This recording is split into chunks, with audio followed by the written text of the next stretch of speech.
Many in Western New York might remember where they were when they heard that Buffalo legend Larry Norton would retire from local radio, where he reigned for more than 4 decades. The legendary WGRF-FM personality stepped away from the mic on December 4th of last year, leaving 97 Rock after 31 event-filled years, where stamina was a hallmark.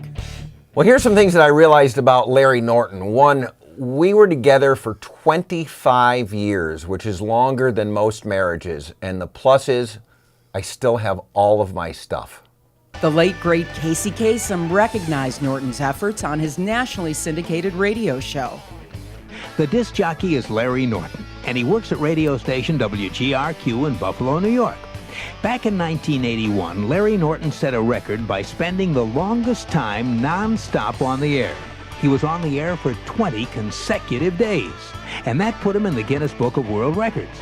After that, the Marathon Man rode on the Ferris wheel while broadcasting at Darien Lake for 40 days. He also sat on billboards, filled trucks with food for the needy, and even immersed himself in chocolate, all to support local charities. He notably stayed on the air for 10 days in 1983 to convince international recording artist The Police to play a concert in Buffalo. The strategy worked, and he got to MC the show. Perhaps Norton's most significant display of endurance was his annual Radiothon in support of the local Make-A-Wish chapter, the organization that grants wishes of children with life-threatening medical conditions. Norton's final Radiothon brought his 22-year total to more than $3 million. His work for Make-A-Wish, the Food Bank of Western New York, and others won him many awards and accolades, including the belief that he has raised more money for local charities than any other DJ in Buffalo history. Larry used to hate the name Norton because everybody made an assumption, so that's why we call him Schmuck. Norton's interest in radio began at Amherst High School and continued at Buff State in 1975, when he got his first paid job working weekends and overnights at the former WYSL-AM and WPHD-FM. He later moved to 7 p.m. to midnight on WPHD before crossing over to 97 Rock and doing mornings with the Bearman in 1981.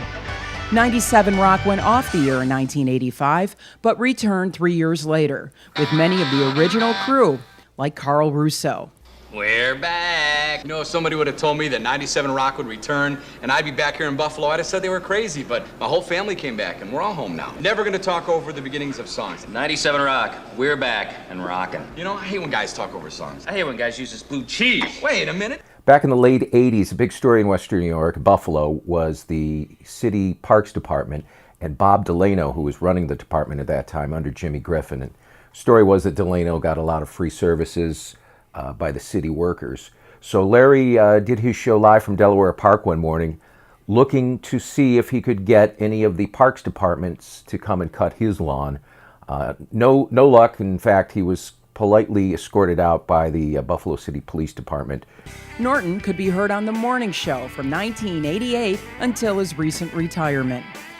Many of those 27 years were spent working with friends and colleagues like Rob Lederman and Chris Klein.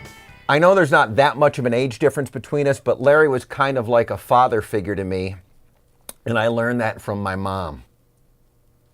As a program director, one of the things that made Larry such a great employee for me was that he would never say no. Stop me! Nobody can stop me! He knew the importance of getting out and pressing flesh and what it meant to not only his brand, but the radio station's brand. On a serious note, Mr. Nevereth, I miss you so much. Seriously, Larry, if it wasn't for you, I would not be where I am today. Still at this friggin' studio. Thanks. Larry, congratulations on this honor. Well deserved after all your years of great radio and great work in Buffalo and Western New York. Congratulations, you deserve to be in the Buffalo Broadcasters Association Hall of Fame.